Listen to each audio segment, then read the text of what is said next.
Welcome to the 30th episode of Dialogika. I'm Stephanie Tangkilisan. And I'm Sweden Lee. And this week we have a very special guest, Professor Jemma Purdey from Monash University, who wrote the book Anti-Chinese Violence 1996 to 1999. We're taking this time to unpack the riots of May 1998 as well as its lasting impact upon the traumas of Chinese-Indonesians today, especially given the recent Ahok sentencing. We're really excited to have Jemma on the show, and we're super thrilled to be talking to her. And this is actually going to be a longer episode because we are going to be taking a break after this episode, our 1-year break. We'll be back in a few weeks. But for more details, tune in to the end of the show and we'll talk about it. So here's to it.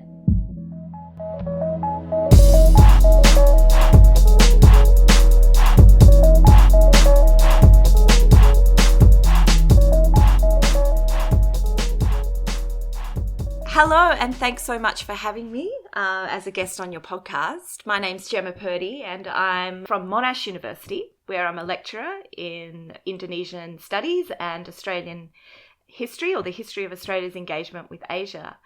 And I'm also a research fellow at the Australia-Indonesia Centre, which is based at Monash. Yeah. I'm also a co-host of the Talking Indonesia podcast, which is based at Melbourne University and is led by my colleague, Dr. Dave McRae. And the objective of our podcast is to invite mostly Indonesians to talk about issues related to politics, culture, foreign policy, etc., for an English-speaking audience. And as I say, we've been going for about 2 years now, with a really nice listenership, if that's the word. It probably has to do with you guys being actual academics. Really? Whereas Dialogika is like, let me see. And we're pseudo-academics. It's about, network, isn't it? Yeah, so it's attached to the Indonesia at Melbourne blog, which is also ran out of Melbourne. And so they push it to their subscribers and etc. Mm-hmm. When I was in college and, writing about May 1998, Jemma's book was actually a big source material from which I drawn my conclusion, so it's sort of very surreal to finally talk to Jemma, which is awesome. And we've been chatting for over, I think, an hour before the starting of this recording. All good stuff too. Too bad we didn't record it.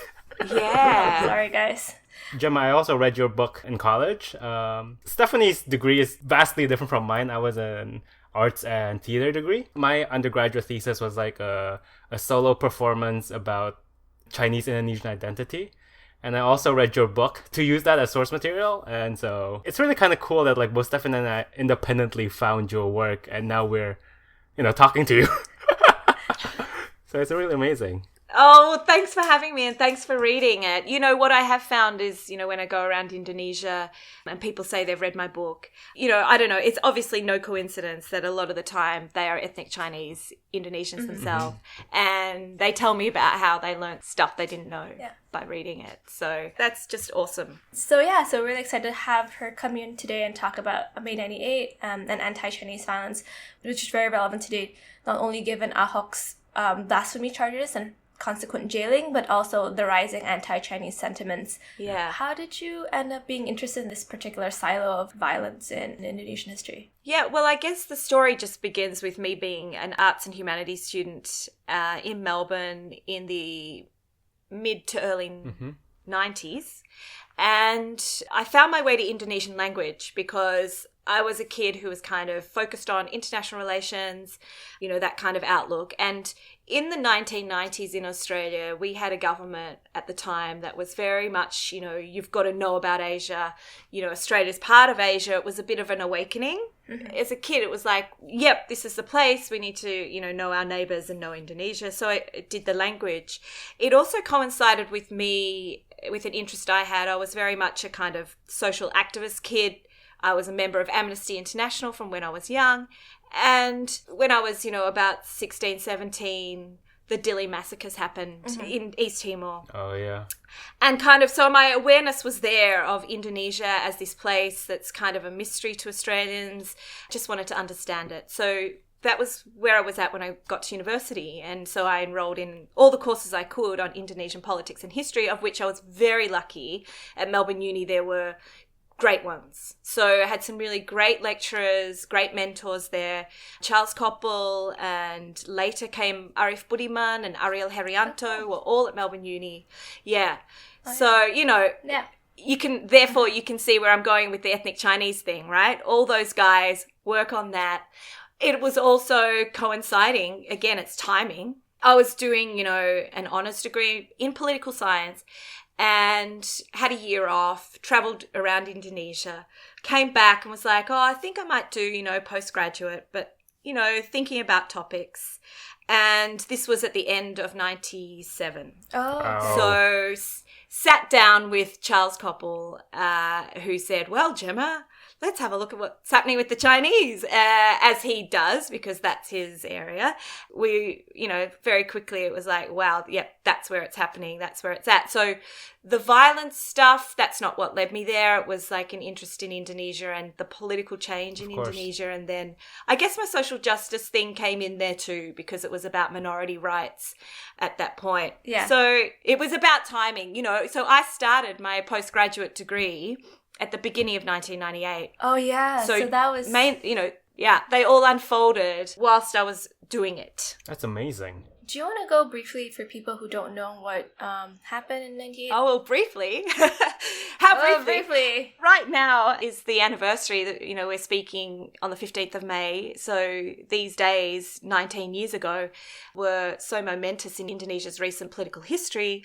Major riots took place in Jakarta, but also in other cities, including Solo, and a little bit before that in Medan. Mm-hmm. And they were mostly anti-Chinese violence. But what had led up to this cataclysm, I guess, in Jakarta in those days in May, was about 12 months, you could say, of growing anti-Chinese sentiment, but also growing social instability and economic anxiety and crisis, actually. So Indonesia was in the Asian economic crisis, as it was called. Its currency was devalued, and you know, the WTO and the IMF were basically dictating terms to the Indonesian government by early 1998. And so in 1997 in particular, was a situation of food riots, as you know, I've called them, where there was all this economic anxiety, which led to price increases because of the currency devaluation, and in some cases, you know, probably price gouging and things like that. Mm-hmm. But as Chinese are often in a middleman role, where they are money lenders, where they are brokers for basic goods and that kind of thing, there were many attacks on Chinese business. Excuse me. Yeah. And that was growing throughout 97 and into early 1998. But at the same time, on the grand kind of elite level, political level, Suharto was obviously in trouble. As I said, the economic crisis was really putting pressure on his government, you know, internationally as well as domestically. Yeah. And we can see that there were deliberate moves to point the finger at ethnic Chinese at that time. It was all done very surreptitiously, but clearly was the case that ethnic Chinese were being scapegoated, right? Yeah. And so that was all building up in the early months of 1998, and the frequency of these food riots was getting more and more, and they were also looking suspiciously planned. Yeah. You could see patterns in that. I talk about this in the work I've done as kind of normal, and I put that in inverted commas, anti-Chinese violence, which throughout Indonesia's modern history has been, you know, pretty commonplace, almost, you know, accepted, you know, I hate to use the word or the term, but part of life. I think for them it is a part of life. Yeah. So that was being played upon by the government at that point, who were facing this crisis and needed a distraction from it and needed a scapegoat for it. And it was, you know, quite effective, I think, in, you know, there was this social unrest and it needed an outlet, and it was directed to the Chinese for that time. Yeah. So Suharto was successful in getting, you know, re-elected, again in inverted commas, in March, and everything was, you know, seeming to go along as per normal. But what occurred in mid-May 1998 was what the fact-finding team, which was a body set up by the then Habibie government, which came into power after Suharto, to investigate the events of May 98. And what they concluded, and what is, I've also concluded, is that the violence at that time was much more widespread. It also included this extraordinary event of sexual violence, which until then, we really weren't aware of in the context of anti-Chinese violence. And the conclusions made from all this was that there was a systemic pattern of violence, and that with external, forces being involved to escalate it, this became what I've also referred to as unlimited violence, whereas normally Chinese violence against the Chinese is limited in that it's attacks on properties and businesses and sites of religious worship, but it's not really going as far as murder. Rape and murder. Yes, in the modern context, right? So New Order and that kind of thing. This was beyond that. This was different. So to kind of provide more of statistical context to what Jemma has said, here are the numbers about what exactly happened on May 1998. According to the joint fact-finding team established by the government, May 98 riots led to at least the deaths of 2,244 people, 152 reported cases of rape against ethnic Chinese women, and damages to property amounting 3.1 trillion rupiah or $27.5 billion USD in just less than a week. We also talked about the riots being engineered, as if, we've taken for granted all of you know that, but the reason why this is such a sure thing if in the world of academia and journalists is because of a geospatial analysis conducted by Trisakti universities and verified by the joint fact-finding team that concluded riots were organized. The riots started out in very different faraway points at around the same time, 9 a.m. So it was very obvious based on the distance of the different points, and there are over 10 points at which all of the riots happened at 9, and then it moved to a different point at 10, that that there was clearly organizations and riot provocateurs that led to the 2,000 over deaths and 150 over rapes in just 2 days. And it was lawlessness. There were no police on the streets, or if the police were there, they did nothing to stop it. Yeah. So as you two, as ethnic Chinese-Indonesians know very well, the impact of those riots was profound on the ethnic Chinese community, and many left the country, most going back again, but some not. Yeah. Immediately after May 98, there was a concerted effort to, bring them back in, bring the Chinese home. And the money as well. Reassure them, yes, because the money was important, so important for building the economy again. So that's kind of a very potted version. You can probably add a lot more of your own to that.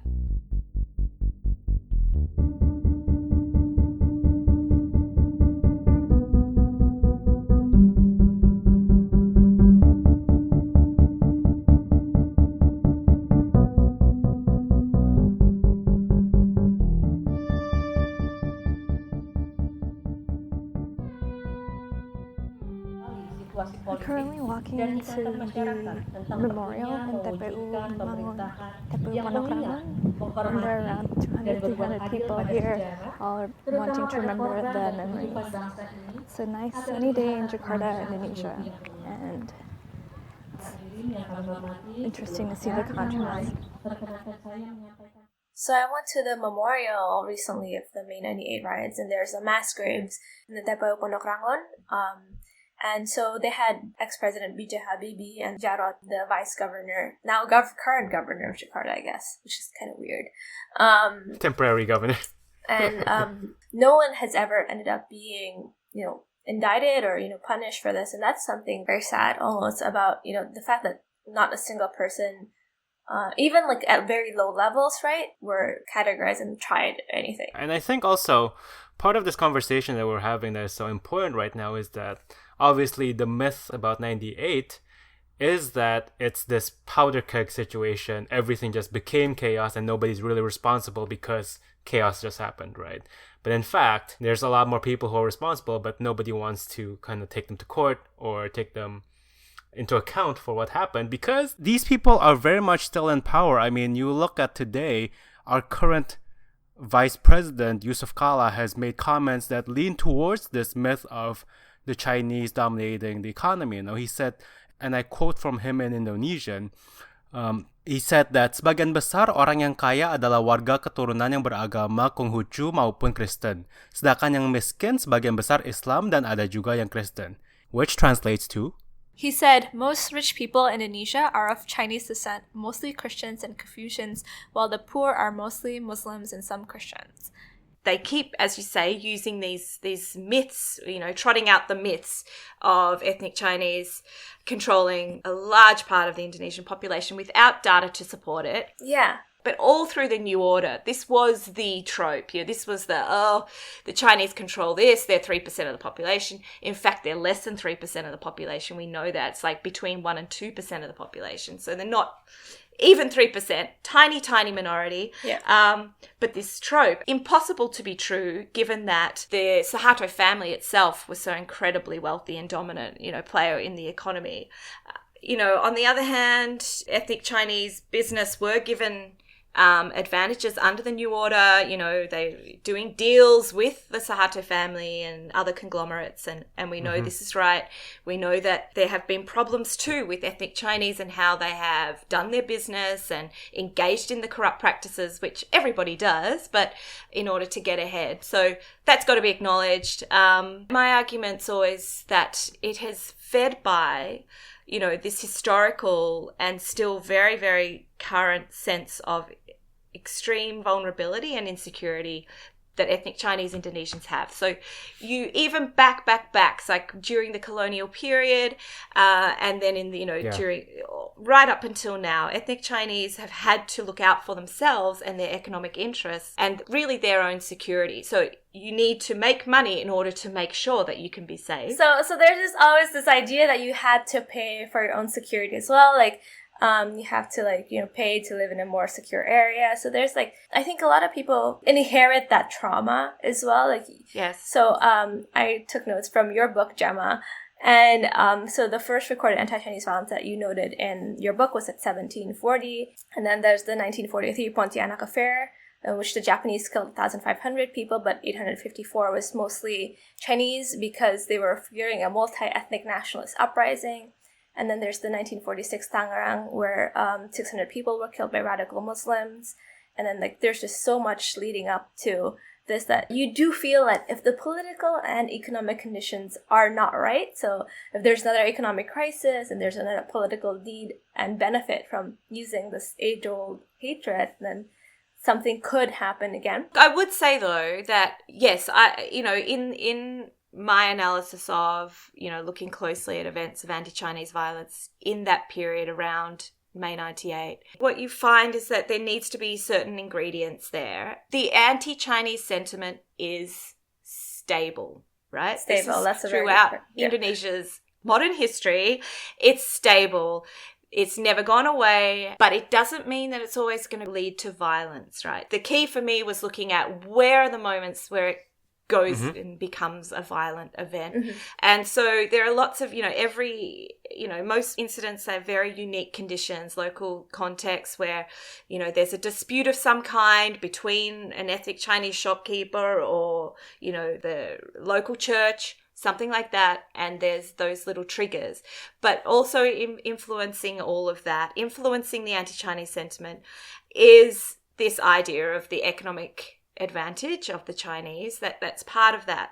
What leads to, the violence, in terms of riots, that where we see lots of people get involved and not just, a random angry customer, is when, the social conditions are there, the economic conditions are there that fuel frustrations and social unrest, can be possible. So times of economic tension, times of extreme political tension, and also times when, in order for these riots to happen, and we talked about it with May, you have to have an absence of security itself. So that's gone, for whatever reason, deliberate or not deliberate. So what I would say though about right now and about how you're feeling and about how anti-Chinese sentiments are so present is that we have to ask, where has this come from? Why are these groups feeling this extraordinary sense of some kind of fear that this one figure, this one ethnic Chinese-Indonesian leader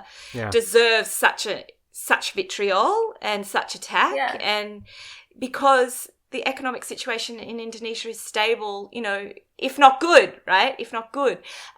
Political situation is very stable, you know, like Jokowi won resoundingly. He had a bumpy first year, but since then everything's been really stable. There's been development. You know, why now with Ahok? Yeah. And, you know, you'd have to look at that particular case and those groups.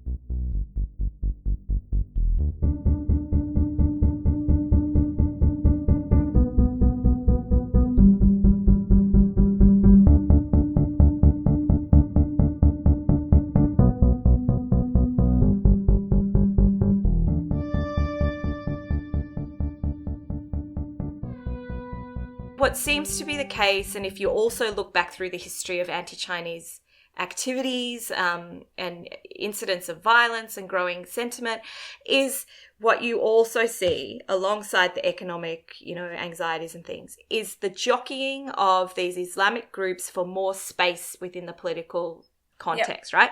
Like defining themselves somehow as different. It's setting up an other, but it's finding more space. And I think that in the Indonesian political context, what's happening here is that these extreme groups are trying to get more influence, and they have succeeded in doing that, you could argue, because in the legitimate form of political activity, i.e. your own political parties and organisations, they haven't succeeded there. Even in the they don't get etc. their members elected. They're not popular. So that's always been part of the story, and it's very much part of the story with Ahok, isn't it, that these Islamic groups are pushing for this. You know, what is interesting is, and it may not be the place to get into it here, but, you know, this argument really that's been raging about, is this about religion or is this about race? Yeah. With regards to Ahok, again, I would say that those have been indivisible things for a long, long time in Indonesian history. And so you can't really separate one from the other.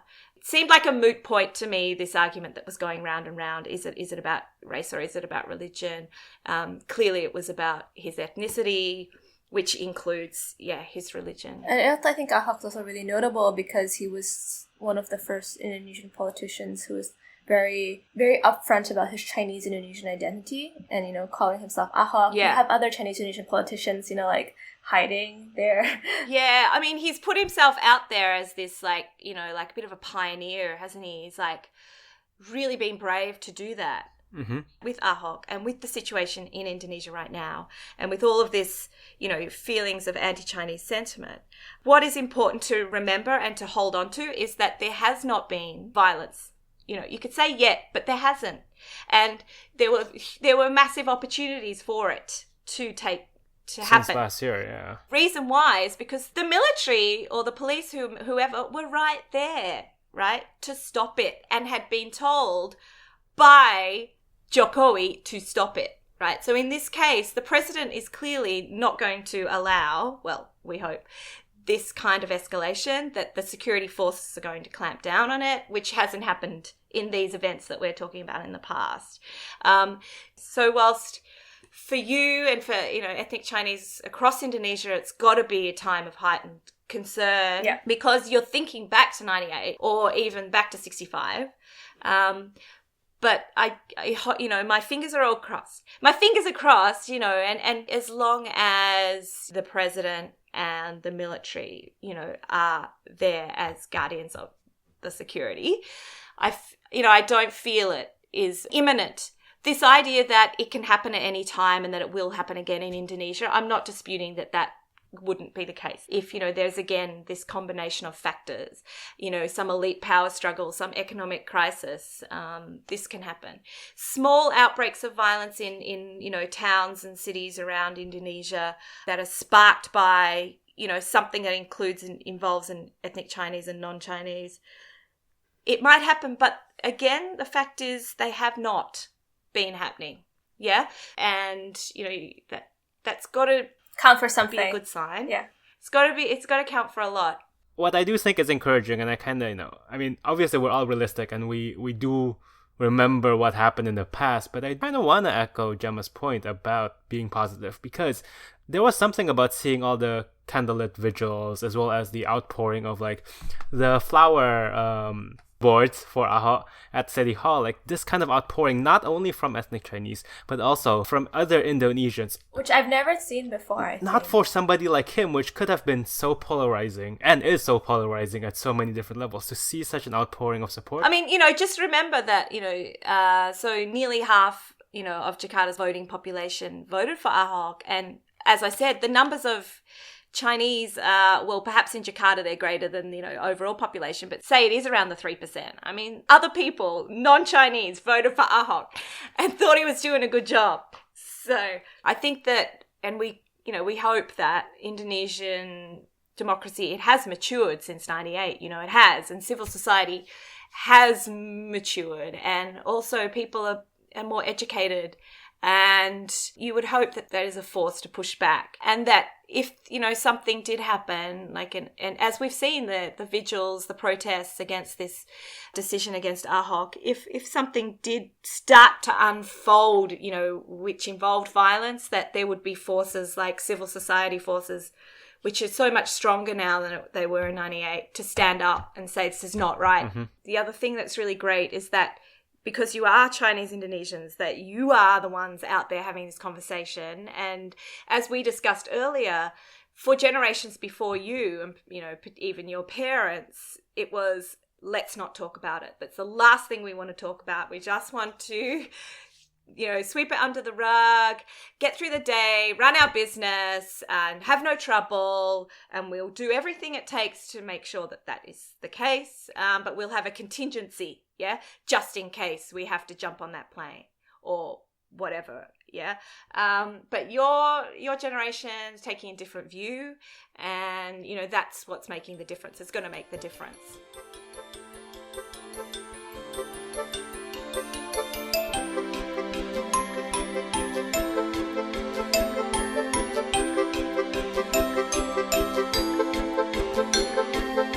These things like prejudice die hard, and if we don't talk about it, that's especially harder. Yeah, we have to continue working harder and preserve the liberal values that we hold so dearly.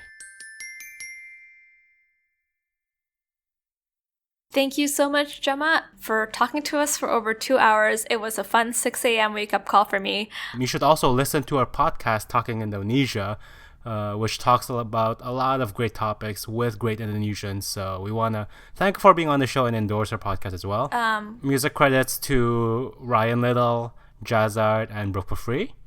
And yeah, we mentioned earlier about taking a little bit of a break. We're not actually going to stop working on the podcast. We're just trying to work on the back end of the podcast, which is updating our music, making it better for you guys, and lining up a lot more interviews and interesting Indonesian content for you guys, given that we're leaving soon, and given that we really want you guys' help.